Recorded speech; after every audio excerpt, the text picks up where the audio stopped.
মুনি ঠাকুর একটু কি করবেন? মুড়ি ভাজবো, এক ঝুড়ি ডালি ভেঙে নেবো। এক ঝুড়ি ডালি ভেঙে দেবো? হ্যাঁ, যাও। মুন্নি বকবে না তো? না, বকবো না। বেশ, আমি জানি না না, মুন্নি ব্যাপারে বকবে নাকি। টালিগুলো রান্না ঘরে লাগাবো বললো, আর বলছে টালিগুলা ভেঙে দিতে।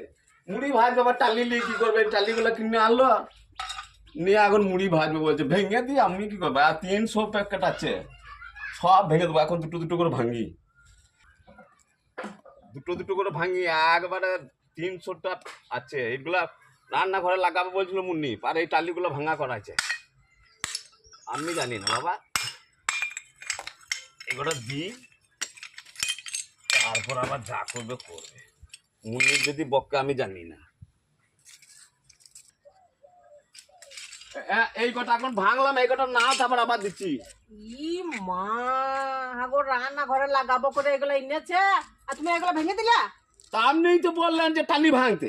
আমি বললাম কাঠ ভেঙে দিতে, সে ডালি ভেঙে দিতে বললাম। মুড়ি এইটা আমার ভাজবো। দোষ, আমি মনে করলাম টালি ভাঙতে। ই মা এসে গাছ দেবে, তোমাকেই দোষ দিতে দেওয়া করাবো।